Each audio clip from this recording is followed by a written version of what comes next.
abrir, então, meus irmãos, Mateus capítulo 14. Nós temos aqui vários temas, aqui de Mateus 14 até Mateus capítulo 15, ali, verso 28, que é o nosso objetivo, mas o nosso objetivo central é falarmos sobre as tradições, né? Por isso o tema da nossa lição é a Bíblia e nossas tradições. Nós estudamos na última lição sobre a divindade de Jesus e a ação dele como Deus providente sobre as nossas vidas. Aqui o texto de Mateus 14, do verso 22 até o verso 36, continua mostrando isso, né? Que Jesus é Deus e que ele age com providência sobre a vida do seu povo. Então vamos ler ali Mateus capítulo 14. Só ligar aqui Mateus 14, do verso 22 até o verso 33. Logo a seguir, compeliu Jesus os discípulos a embarcar e passar adiante dele para o outro lado, enquanto ele despedia as multidões. E despedidas as multidões, subiu ao monte a fim de orar sozinho. Em caindo a tarde, lá estava ele só.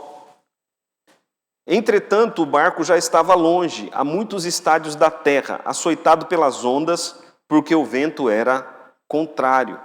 Na quarta vigília da noite, foi Jesus ter com eles, andando por sobre o mar. E os discípulos, ao verem-no andando sobre as águas, ficaram aterrados e exclamaram: é um fantasma! E tomados de medo, gritaram. Mas Jesus imediatamente lhes disse: tende bom ânimo, sou eu, não temais. Respondeu-lhe Pedro e disse: se és tu, Senhor, manda-me ir ter contigo por sobre as águas. Ele disse: vem. E Pedro, descendo do barco, andou por sobre as águas e foi ter com Jesus. Reparando, porém, na força do vento, teve medo e, começando a submergir, gritou: salva-me, Senhor. E prontamente Jesus, estendendo a mão, tomou-o e lhe disse: homem de pequena fé, por que duvidaste? Subindo ambos para o barco, cessou o vento, e os que estavam no barco o adoraram, dizendo: verdadeiramente és filho de Deus. Certamente os irmãos já viram, né, muitas pregações nesse texto. Aqueles que não ouviram muitas pregações aqui, certamente, né, ouvirão. Mas, meus irmãos, nós vemos aqui queremos destacar aqui algumas coisas, né? Nós vemos que Jesus, ele compeliu, né, os seus discípulos a estarem no mar, a passarem para o outro lado a barco, enquanto ele despedia as multidões. O que nós temos que buscar nesse texto aqui é o significado do que é o mar. O mar, na Bíblia, ele representa os inimigos do povo de Deus.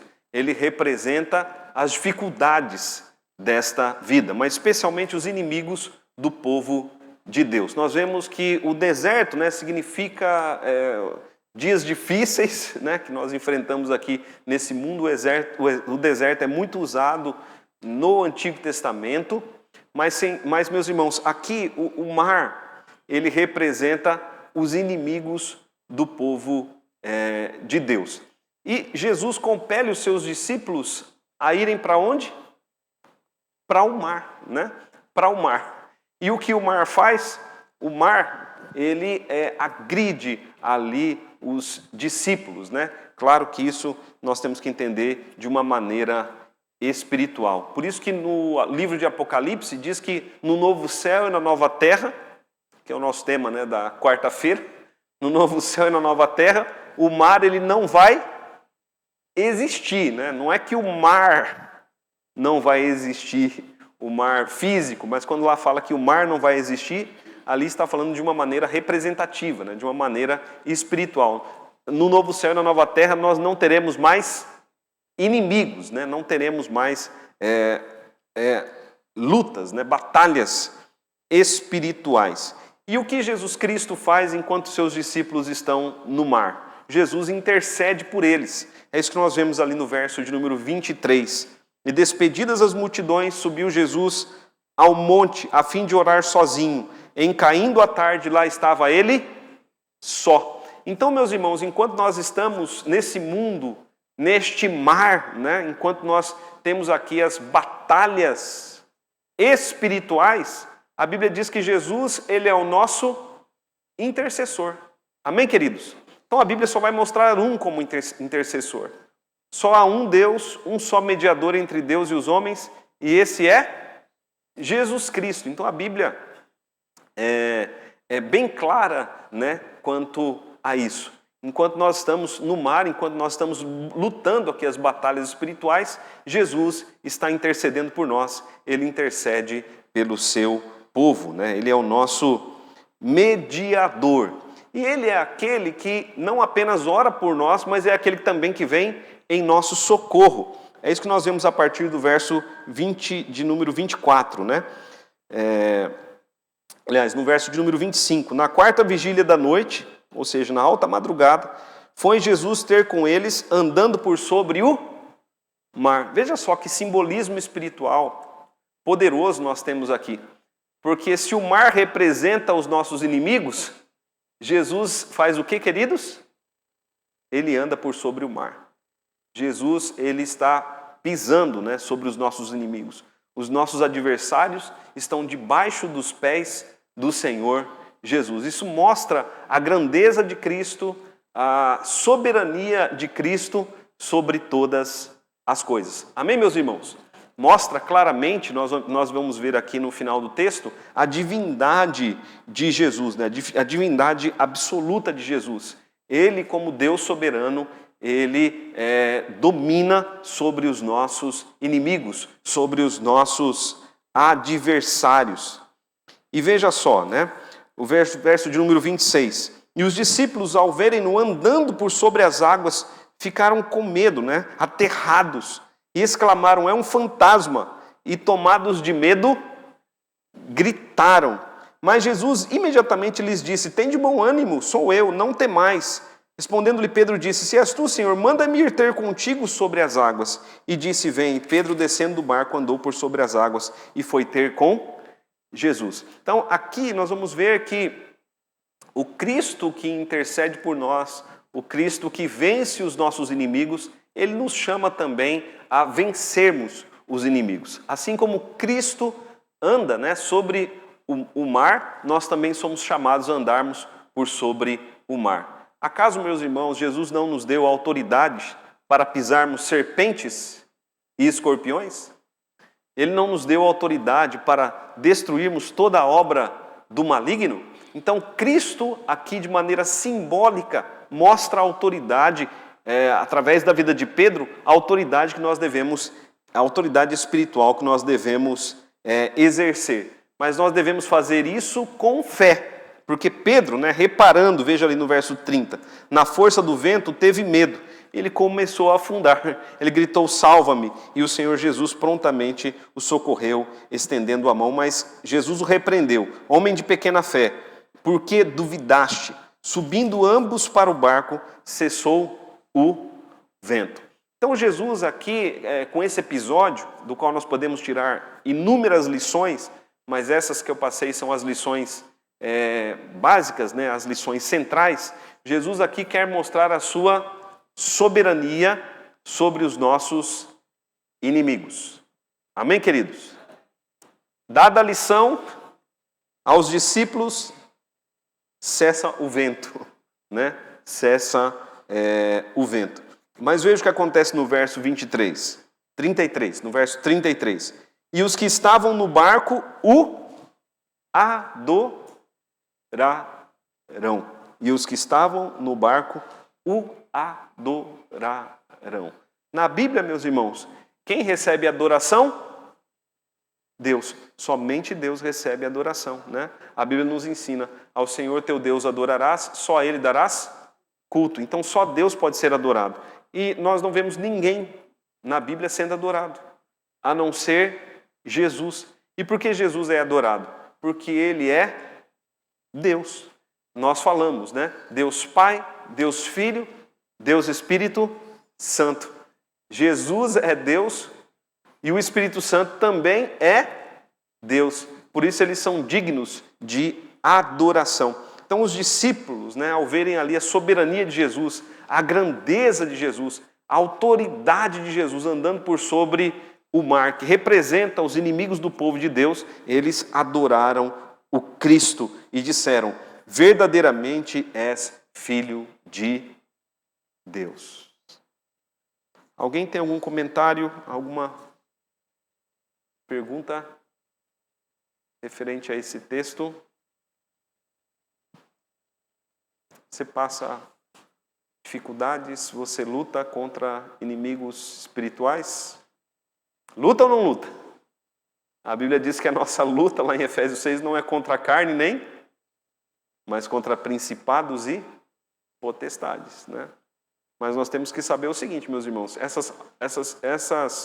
esses principados e essas potestades, eles estão debaixo dos pés de Cristo.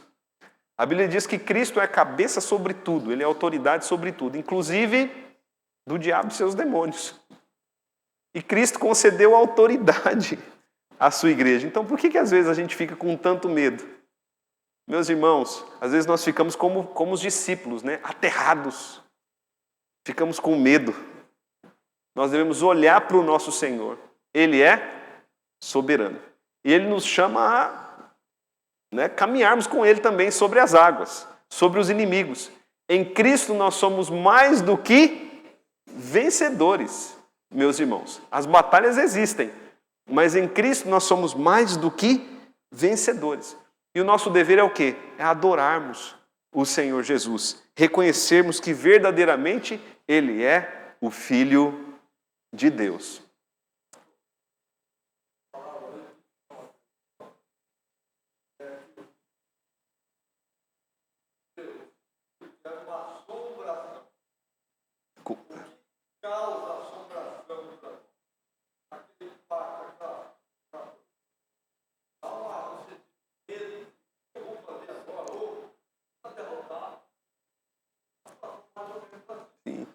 Eles acreditavam em fantasmas, né? Então, quando eles viram Jesus andando por sobre as águas, eles disseram: é um fantasma.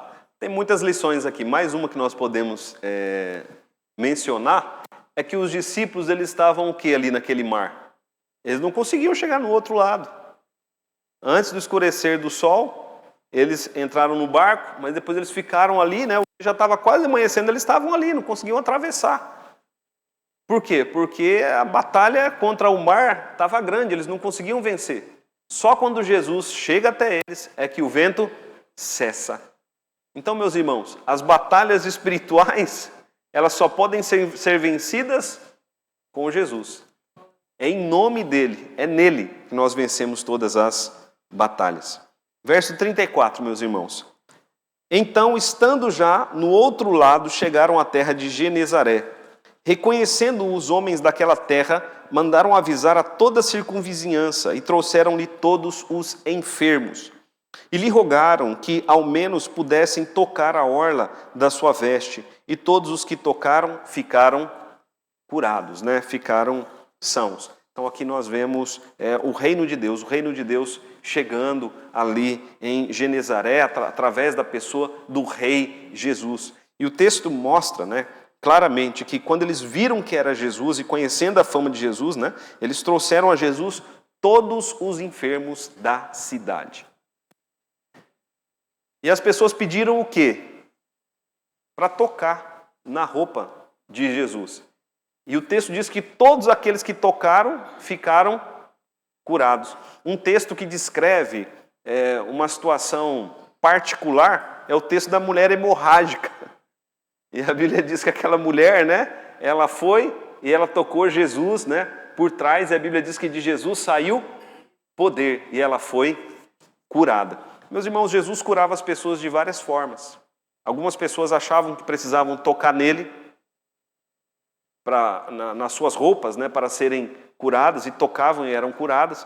Outras pessoas criam que era preciso apenas que ele mandasse uma palavra, e ele mandava uma palavra e as pessoas elas eram curadas, ou seja, Jesus curou pessoas de várias formas. Mas esses milagres, eles mostram a chegada do reino de Deus. E quando o reino de Deus chega, ele chega com poder. Um detalhe, né, que nós notamos aqui é que certamente essas pessoas tiveram fé. mas o texto também mostra que todos os doentes da cidade, né? Todos eles foram curados. Então não foi somente pela fé das pessoas, mas também pela graça e pela misericórdia de Deus. Agora pense comigo num detalhe. Naquela época não haviam hospitais, não havia enfermarias. Onde as pessoas ficavam quando elas estavam doentes? Nas suas casas. É por isso que levaram até Jesus todos os doentes. Agora imagina, se chegasse alguém aqui em nossa cidade e curasse todos os doentes da cidade. Já imaginou isso? Imagina isso, né? O médico ia ficar sem trabalho por um tempão, né? O médico ia falar, Jesus, não vem aqui não. Brincadeira. Mas, meus irmãos, veja, né? O poder de Cristo, a grandeza dele. O que acontece quando o reino de Deus chega. E é lógico, meus irmãos, que Jesus está mostrando, Jesus está dando, por exemplo, gotas de uma grande chuva. O que Jesus Cristo fez durante o seu ministério foi chamar apenas gotas, foi demonstrar apenas um pouquinho do que será o novo céu e a nova terra. Porque no novo céu e na nova terra não haverá nenhum tipo de enfermidade.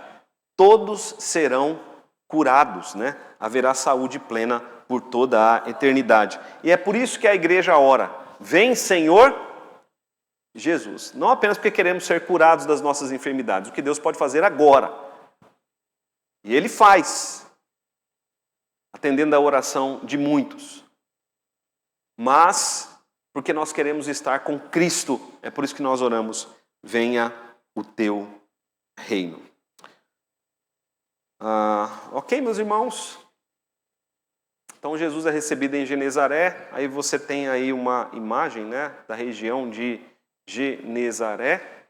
Este lago, que é chamado de mar, é o mar de Genezaré ou o mar da Galileia. É um lago, né, muito grande, né, maravilhoso, no qual se formam ondas, dependendo de se houver vento, ondas de até 5 metros de altura. Mas é um lago, né? Tem um lago ali de Cuiabá indo para a Chapada dos Guimarães, tem um lago ali que é o Manso. E tem um tio, né, do meu cunhado que ele tem umas terras ali no Manso. E ele falou que lá também faz ondas, apesar de ser um lago, né? Lá também faz ondas de até 2 ou 3 metros. Então não é tão manso. Pode ficar perigoso de uma hora para outra se virar, né? Em ventanias. Meus irmãos, Jesus, a Bíblia e as tradições, Mateus capítulo 15. Jesus, a Bíblia e as tradições. Mateus capítulo de número 15, do verso 1 até o verso 20. Eu vou lendo e vou explicando e os irmãos podem tirar dúvidas também. Então vieram de Jerusalém a Jesus alguns fariseus e escribas e perguntaram: por que transgridem os teus discípulos a tradição dos anciãos, pois não lavam as mãos quando comem? Então, meus irmãos, o texto mostra, né, que eles vieram de Jerusalém. Então, eles vieram de Jerusalém, eles vieram de forma intencional. Por quê? Porque os fariseus e os escribas, eles não reconheciam que Jesus era o Messias, eles não reconheciam que Jesus era divino, eles não reconheciam isso, e eles estavam sempre colocando Jesus em prova. Então eles vieram para provar Jesus, eles vieram para achar erro na pessoa de Jesus. Eles queriam achar algum pecado em Jesus, algum pecado no qual eles pudessem acusar Jesus de falta. Mas a Bíblia diz que Jesus foi o homem perfeito, o homem que nunca pecou. E eles ali, reparando certamente em alguma situação do dia a dia, eles fizeram a seguinte acusação. Veja ali o verso de número 2. Por que transgridem os teus discípulos a tradição dos anciãos? Pois não lavam as mãos quando comem. Essa foi a acusação deles, né? Que os discípulos, a acusação era que os discípulos estavam transgredindo. A palavra transgredir, meus irmãos, é a mesma palavra para pecado, né? O que é pecado? Pecado é transgredir a lei de Deus. Pecado é infringir a lei de Deus. E eles acusam Jesus de pecado, né? Mas Jesus não estava transgredindo, nem os discípulos estavam transgredindo a lei de Deus. Eles estavam transgredindo a tradição dos anciãos, pois estavam comendo sem lavar as mãos. Deixa eu só explicar o contexto aqui para que os irmãos compreendam melhor. Então veja só, hoje, quando nós vamos comer, o que a gente faz? Lava as mãos, né? Geralmente, a gente lava as mãos, né? Quando a gente vai comer alguma coisa.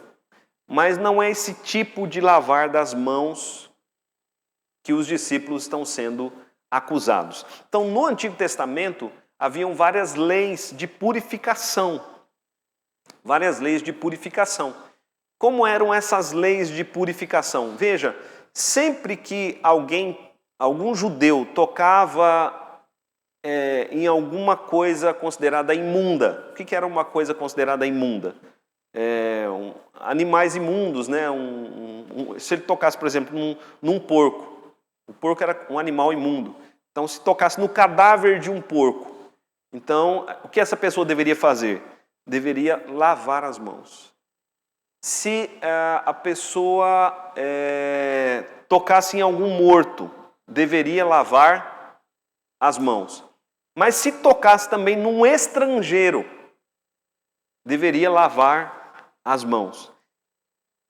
E esse lavar as mãos era da seguinte maneira: a pessoa ficava com as mãos levantadas, então não era um lavar as mãos. A pessoa ficava com as mãos levantadas e outro aspergia água sobre a mão daquele, então era um aspergir de águas, né? Isso era um ritual chamado ritual de purificação.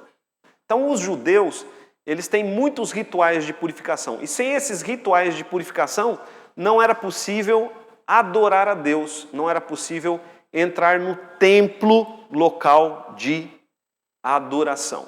Então, é isso que a Bíblia ordena. Ninguém deve entrar no templo sem antes se purificar, sem antes passar pelo ritual de purificação, sem antes lavar as mãos.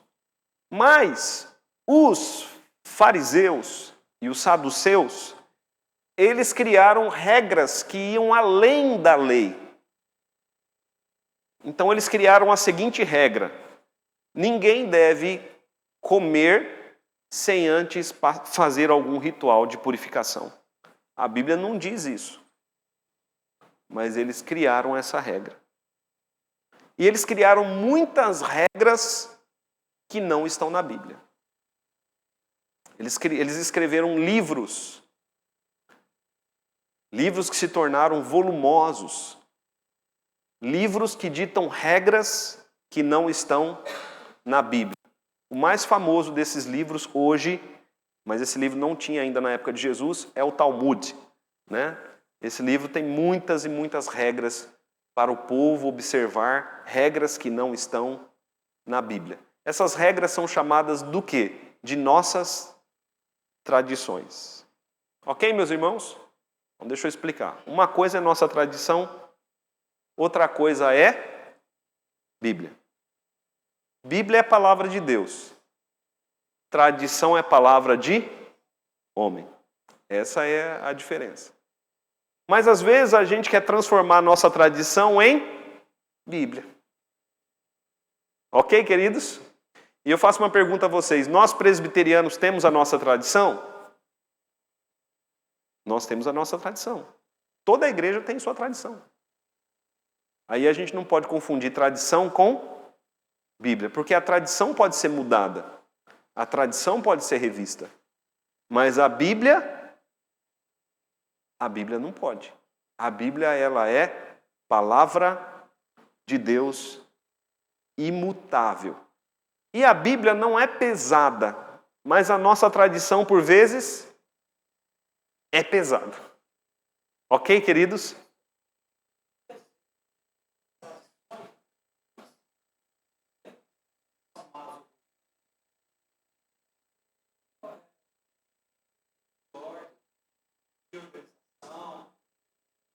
Muito bem. Você quer falar no microfone?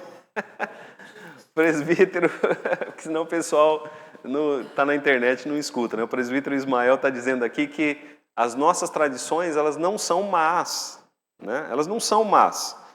Elas ditam ordem, elas trazem regulamentos bons, né? E as tradições, elas são importantes. Mas assim, algumas igrejas têm suas tradições, nós temos as nossas tradições. Por exemplo, escola dominical, é Bíblia ou é tradição? Tradição. Pode ser mudada? Pode. Né? Horário do nosso culto, 7h30. Desde que seja mudado para amanhã. É Bíblia ou é tradição? Tradição. Celebrar a Santa Ceia uma vez no mês, é Bíblia ou é tradição? Tradição. A gente pode celebrar todo domingo. A gente pode mudar do culto, o horário do culto. A gente pode. Eu fui numa igreja domingo passado, né?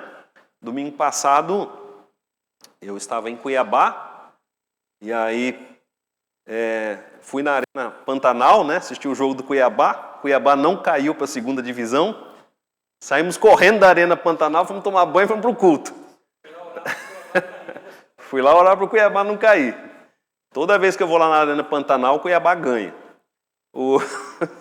Aí, tradição, né?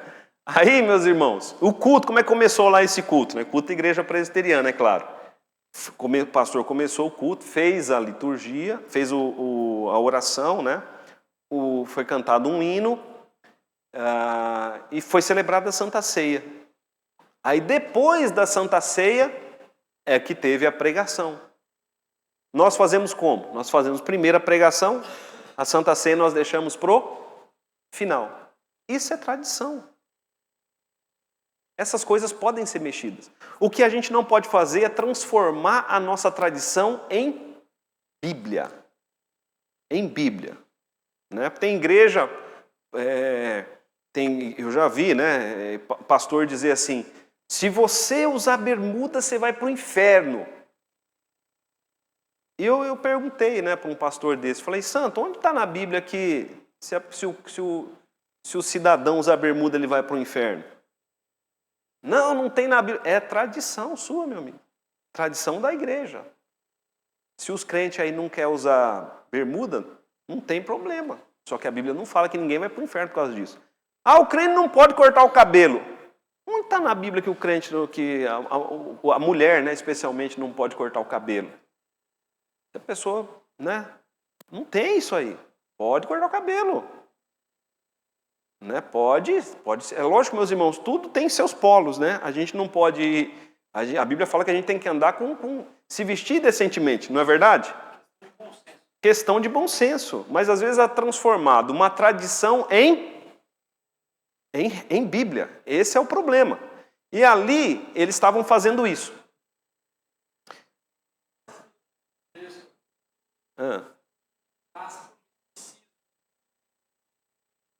Quando você faz, igual Isaías, né, lá, assim, que é preceito sobre preceito, preceito mais preceito, regra sobre regra mais regra, um pouco ali. Sim. Esse misticismo escraviza. Sim. Você leu Isaías aonde, Marcos? Só para nós. Isaías 28:10, irmãos. Vamos lá.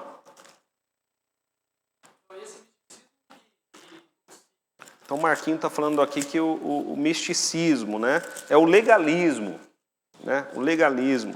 Nós brasileiros, a gente tem muita tradição romana. Muita tradição, nós brasileiros. Sim. Sim. Sim. Sim. Isaías 28, versículo 10, ilustra.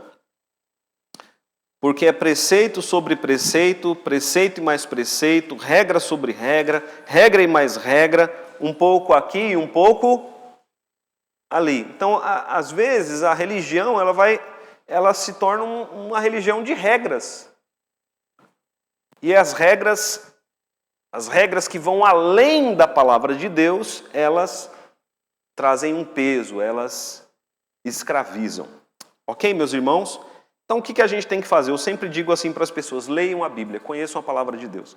Se você ler a Bíblia, se você conhecer a palavra, você vai conhecer a verdade, você não vai se deixar levar por nenhum falso profeta, né, e por nenhum falso ensino. Vamos ver lá então, Mateus capítulo 15, verso 2, né, a acusação deles. Por que transgridem os teus discípulos a tradição dos anciãos, pois não lavam as mãos quando comem? Jesus, porém, lhes respondeu, por que transgredis vós também o mandamento de Deus por causa da vossa tradição? Então Jesus diz o seguinte, olha, uma coisa é transgredir a tradição, outra coisa é transgredir o mandamento de Deus. Vocês observam muita tradição, mas não observam a palavra de Deus. Verso de número 4. Porque Deus ordenou, honra teu pai e tua mãe.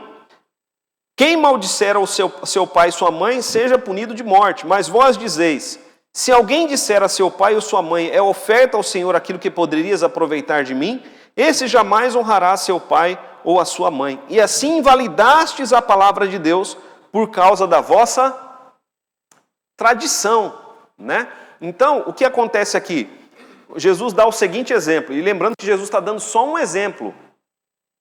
Eles tinham muitas tradições que invalidavam a palavra de Deus.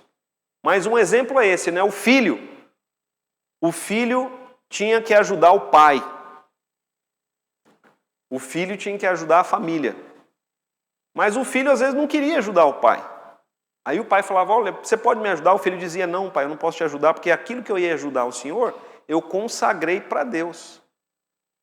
Só que esse consagrar para Deus, ele não entregava nem para Deus, nem para o pai, ele ficava com ele. E assim ele deixava de honrar o pai, porque honrar o pai é mais do que obedecer. Né? Também é honrar com atitudes, com palavras e com cuidado. Né? Então, é isso, né? O problema da tradição. O que acontece? Como disse o Marcos, nós viemos, né? A maioria de nós, para não dizer todas as igrejas protestantes, né? Nós viemos de uma cultura romana.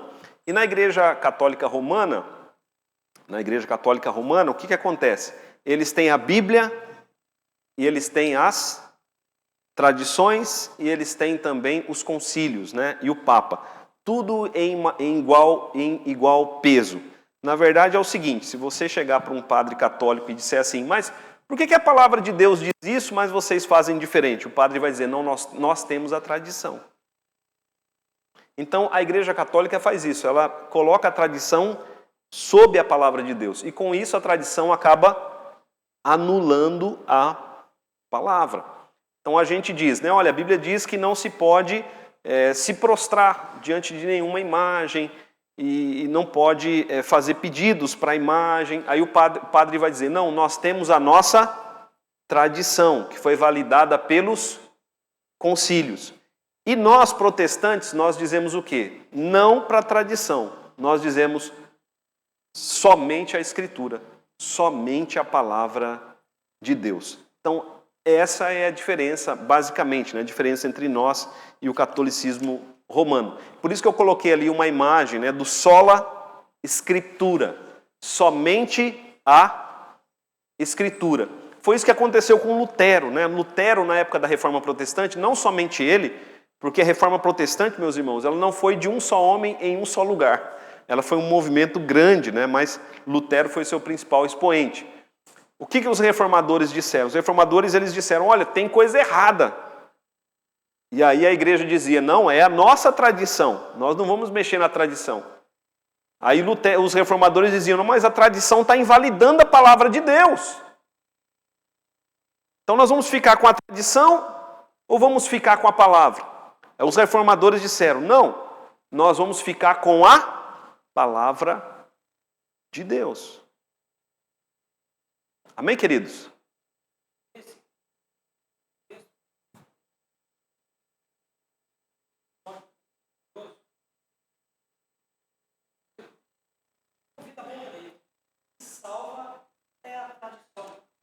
Ah, tá. O Ismael está dizendo que ele ouviu de um católico, né? O que salva é a tradição. Porque eles são muito fiéis à tradição. Mas, por vezes, é preciso perceber que a tradição, ela invalida a palavra. E, meus irmãos, a nossa obediência à tradição, ela não tem valor de salvação. O valor de salvação está na palavra de Deus. Como disse o presbítero Ismael, a tradição ela é importante. Ela nos ajuda, né, a manter a ordem, a estabelecermos regras básicas, né, de convivência, de socialização, mas o que deve nortear a nossa vida é a palavra de Deus. E é isso que Jesus está dizendo aqui. Veja o verso de número 7. Mateus capítulo 15, a partir do verso de número 7. Hipócritas, né? Jesus chama os escribas e fariseus de hipócritas. Pessoas falsas, né? Hipócritas. Bem profetizou Isaías a vosso respeito, dizendo: este povo honra-me com os lábios, mas o seu coração está longe de mim. E em vão me adoram, ensinando doutrinas que são preceitos de homens. Doutrinas que são preceitos de homens. Então Jesus diz, olha, isso é uma adoração em vã, né? Uma adoração inútil. Por quê? Porque a adoração não deve fluir da tradição. A adoração deve fluir da palavra de Deus. A tradição pode ter, vamos dizer assim, forma de piedade, mas ela não tem poder. E às vezes a gente cria tradição até para coisas que não tem, que, né, a gente não percebe o legalismo que há em nossos corações. Então, às vezes, a gente vê, né, diferenças entre crentes. Tem igreja que o pessoal ora, né, gritando. A nossa igreja, o pessoal já ora mais calmo, né? Um ora e o resto escuta e depois fala amém. Tem igreja que todo mundo ora junto. Meus irmãos, isso é tradição. Deus vai te ouvir mais ou menos se você falar alto? Não. Se você orar só com a mente, Deus vai te escutar? A Bíblia diz que Ana, quando ela pediu por um filho, ela orava com a mente, com o coração, e os lábios ela só mexia. Não saía som nenhum. Tanto que o sacerdote achou que ela estava embriagada. Mas Deus ouvia a oração de Ana. A Bíblia não fala, meus irmãos, se nós devemos orar sentados, de joelhos, em pé, ou prostrados, né? O que é prostrado? É deitado no chão com o rosto na terra. Lógico que há formas de reverência, mas Deus escuta sempre a nossa oração, se nós oramos com sinceridade. Se nós olhamos com os olhos abertos ou com os olhos fechados. Eu preciso orar com o olho fechado, mas não porque a Bíblia manda. É porque se a gente fica olhando com o olho aberto, a gente fica reparando o que tem em volta. Fechado, a gente se concentra melhor. Mas a gente não pode dizer para a pessoa, você estava orando com o olho aberto, viu? Olha, isso é pecado. Olha, meu irmão, né? Você não é fervoroso, você não ora alto, você fica com essa oraçãozinha. Meus irmãos, quem tem que julgar isso é Deus. Quem tem que julgar isso é Deus, não sou eu.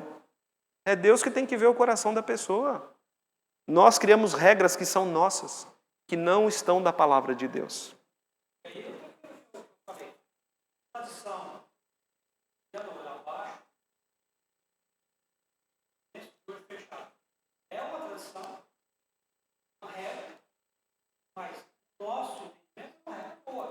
Sim.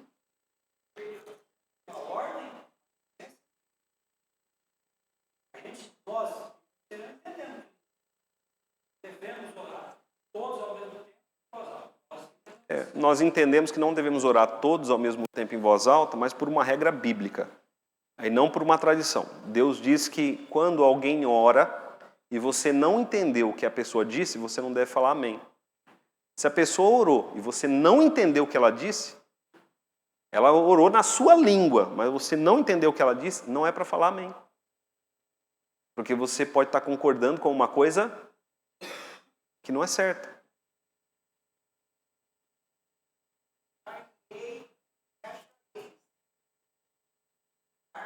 De todo o coração. É isso mesmo. Verso 10, meus irmãos, para a gente caminhar ali para o encerramento. Verso 10. E tendo convocado a multidão, olha só o que Jesus faz, né? Agora Jesus, ele reúne todo o povo que estava ali, e tendo convocado a multidão, lhes disse, ouvi e entendei. Olha o que Jesus fala, né? Ouvi e entendei. Não é o que entra pela boca o que contamina o homem. E Jesus não está falando de uma contaminação aqui física, porque é lógico, né? Se a gente comer alguma coisa estragada, vai trazer infecção, né? Vai trazer enfermidade. Jesus está falando de uma contaminação espiritual. Por quê? Porque os judeus ali, eles entendiam que se tocasse num estrangeiro, por exemplo, se tocasse num estrangeiro e tocasse na comida e a comida entrasse na boca, a pessoa ia se contaminar espiritualmente. Os irmãos entenderam aqui o significado do texto? Toquei num estrangeiro, toquei na comida e aquela comida entrou dentro de mim. Então, eu me contaminei espiritualmente. Jesus está dizendo que a comida não vai te contaminar espiritualmente. Veja ali. Ouvi e entendei. Olha o que Jesus fala. Ouçam e entendam. Não é o que entra pela boca o que contamina o homem, mas o que sai da boca, isso sim contamina o homem. Então, aproximando-se dele, os discípulos disseram, sabes que os fariseus, ouvindo a tua palavra, se escandalizaram, né? Os discípulos ficaram meio com medo. Ele, porém, respondeu, toda planta que meu Pai Celestial não plantou será arrancada. Jesus disse para os discípulos, não tenham medo dos falsos. Porque se eles não são planta de meu Pai, eles serão arrancados. Eles não vão permanecer. Verso de número 14. Deixai-os. São cegos, guia cegos. Ora, se um cego guiar outro cego, cairão ambos no barranco. Jesus não passava a mão na cabeça não, irmãos. Então lhe disse Pedro, explica-nos a parábola. Jesus, porém, disse, vocês ainda não entenderam? Não compreenderam que tudo que entra pela boca desce para o ventre e depois é lançado em lugar escuso? Mas o que sai da boca vem do coração, e é isso que contamina o homem, porque do coração procedem os maus desígnios, né? Os maus projetos, os maus intentos, homicídios, adultérios, prostituição, furtos, falsos testemunhas, blasfêmias. São essas coisas que contaminam o homem, mas comer sem lavar as mãos não o contamina. Para encerrar aqui, meus irmãos, olha só o que Jesus disse. Traduzindo em poucas palavras o que Jesus disse. Jesus traz uma lista aí, né? Prostituições, homicídios, né? A lista que Lucas traz é maior, então essa lista aí não é exaustiva. Mas o que Jesus quer dizer é o seguinte: olhe para o seu coração, porque é lá que você vai ver se está contaminado, se você está contaminado mesmo ou não. Olhe para o seu coração. Coisas exteriores não contaminam o coração. Às vezes a gente está tão preocupado com rituais, mas dentro de nós a podridão, a contaminação. É por isso que textos como Ezequiel 36, Salmo 51 falam o quê? Salmo 32 falam o quê? Que Deus, Ele quer mudar o nosso coração. A gente tem que ser mudado. Amém. A gente tem que ser mudado de dentro para fora. O nosso culto, a nossa adoração, e esse texto fala disso também, o nosso culto e a nossa adoração não é aceito por Deus por ritos exteriores. Se você ler o livro de Amós, você vai ver que Amós diz o seguinte, Amós diz assim, olha, o culto de vocês é exteriormente maravilhoso, mas eu não aceito esse culto. Então, às vezes, é tão bonito por fora, mas por dentro há podridão. Meus irmãos, como é que a gente está por dentro? Porque é aí que Deus vai aceitar o nosso culto, olhando para o nosso coração. Vamos, meus irmãos, colocar em pé. Nosso tempo já se excedeu.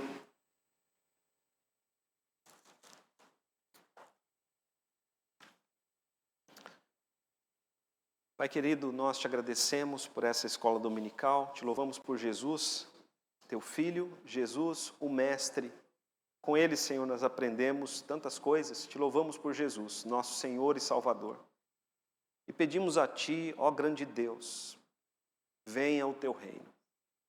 Que o Teu reino, Pai, que o Teu governo esteja em nossos corações. Porque, Senhor, podemos dizer que Jesus é o Senhor, mas sem que Ele esteja no trono do nosso coração. Isso é hipocrisia, é falsidade. Com isso, dessa forma, prestaremos ao Senhor uma vã adoração. Mas nós pedimos a Ti, Pai, para que a nossa adoração seja verdadeira, seja em espírito e em verdade. Rogamos ao Senhor que Jesus esteja no centro da nossa vida. Que Ele esteja no centro dos nossos corações. E que nós possamos, Pai, ser guiados, não por coisas meramente exteriores, mas pela Tua santa e bendita palavra. Em nome do Senhor Jesus, o Rei, que nós oramos. Amém. Meus irmãos, Deus abençoe a todos. Um bom domingo.